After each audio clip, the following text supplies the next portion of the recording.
Olá, povo de Deus, sexta-feira, 21 de junho de 2024, São Luís Gonzaga, 11ª semana do Tempo Comum. Nossa reflexão de hoje é a partir do segundo livro dos Reis, 11, de 1 a 4, e de 9 a 18 e o 20, e Mateus 6, 19 e 23.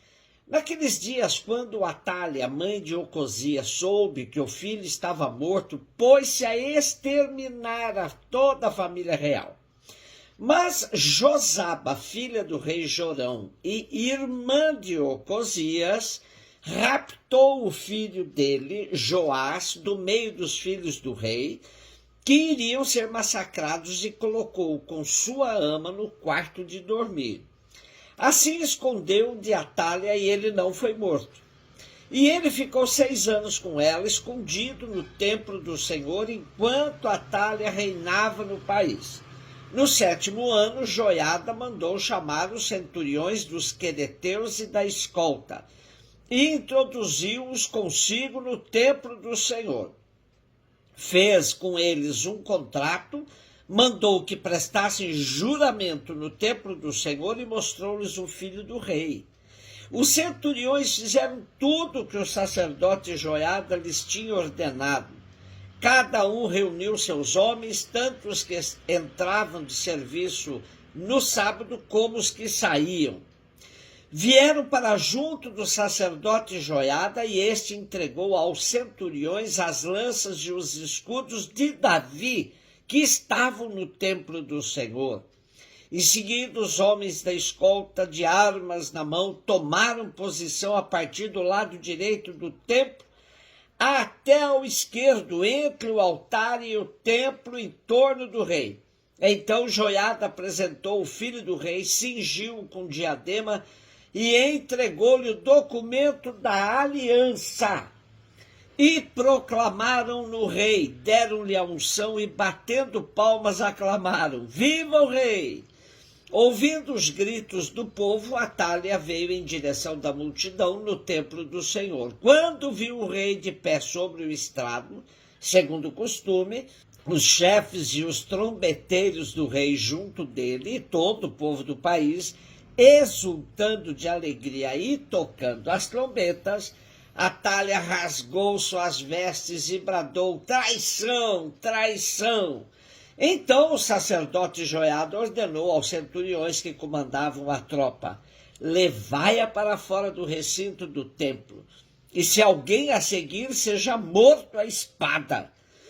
Pois o sacerdote havia dito: não seja morta dentro do templo do Senhor. Agarraram-na e levaram-na aos empurrões pelo caminho da Porta dos Cavalos até ao palácio, e ali foi morta. Em seguida, Joiada fez uma aliança entre o Senhor, o rei e o povo, pela qual este se comprometia a ser o povo do Senhor. Fez também uma aliança entre o rei e o povo. Todo o povo do país dirigiu-se depois ao templo de Baal e demoliu-o. Destruíram totalmente altares, imagens, e mataram Matã, sacerdote de Baal, diante dos altares. E o sacerdote Joiada pôs guardas na casa do Senhor. Todo o povo do país o festejou e a cidade manteve-se calma. A narrativa de hoje tem a função de mostrar que a dinastia de Davi, apesar de ter conhecido uma interrupção passando para as mãos de uma mulher, Atália, filha de Acabe e Jezabel, voltou logo para as mãos de um autêntico descendente de Davi, graças à manobra de outra mulher, Josaba, em conluio com o sacerdote da época, Joiada. Assim, a dinastia davídica é restaurada e a filha de Jezabel, Atália, é assassinada, depois de perceber que sua manobra para matar todos da linhagem de Davi tinha sido frustrada por outra mulher de sua casa. A destruição do templo dedicado a Baal, assim como seu sacerdote, põe fim à idolatria introduzida em Judá, assim como Jeú o fez em Israel. A volta do trono a um legítimo descendente de Davi, Joás, é festejada por todo o povo. Mateus 6, 19 a 23. Disse Jesus aos seus discípulos: não junteis tesouros aqui na terra, onde a traça e a ferrugem destrói, os ladrões assaltam e roubam. Ao contrário, juntai para vós tesouros no céu, onde nem a traça nem a ferrugem destrói, nem os ladrões assaltam e roubam, porque onde está o teu tesouro, aí estará também o teu coração. O olho é a lâmpada do corpo. Se o teu olho é sadio, todo o corpo ficará iluminado. Se teu olho está doente, todo o teu corpo ficará na escuridão. Ora, se a luz que existe em ti é escuridão, como será grande a escuridão? Onde está o teu tesouro, aí estará também o teu coração. Estamos no contexto do Sermão da Montanha. Jesus continua instruindo seus discípulos e a multidão que o cerca.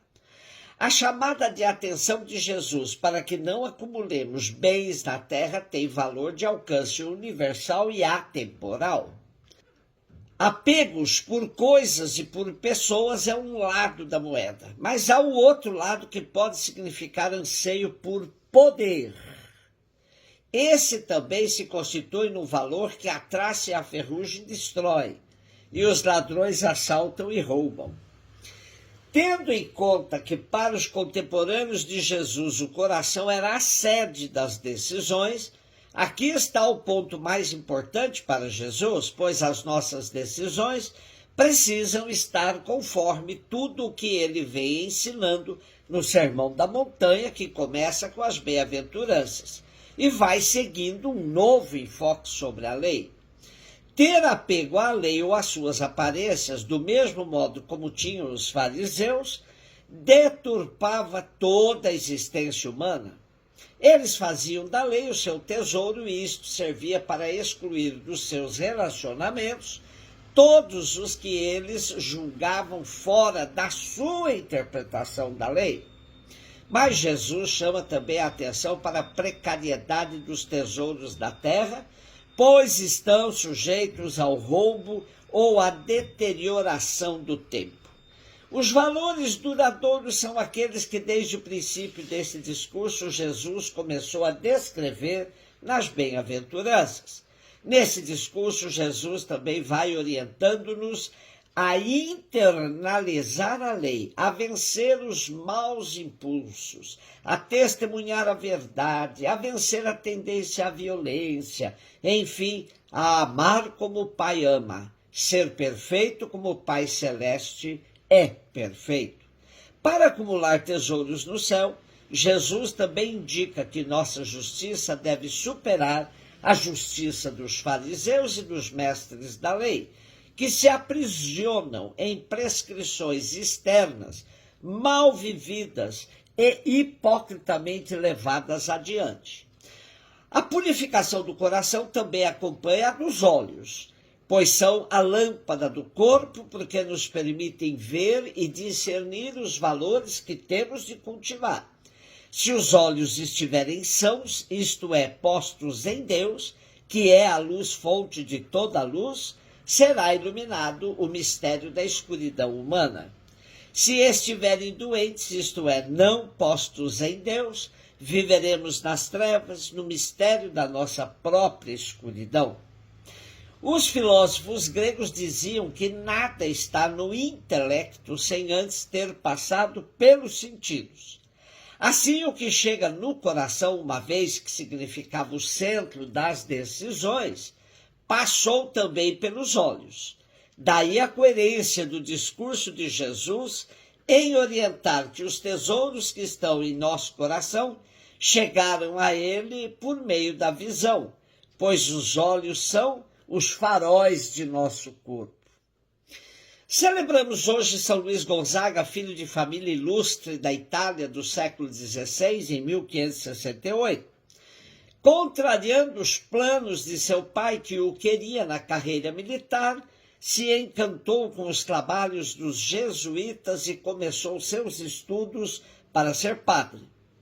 Em seu tempo houve uma peste mortífera, ele se compadeceu dos enfermos e passou a socorrê-los. A peste também o pegou e ele morreu aos 23 anos de idade. Luís Gonzaga foi canonizado em 1726 por Bento XIII, que após 3 anos o nomeou protetor dos estudantes. Pio XI o proclamou em 1926 padroeiro da juventude católica e João Paulo II o nomeou em 1991 padroeiro dos pacientes de AIDS. Um beijo no seu coração.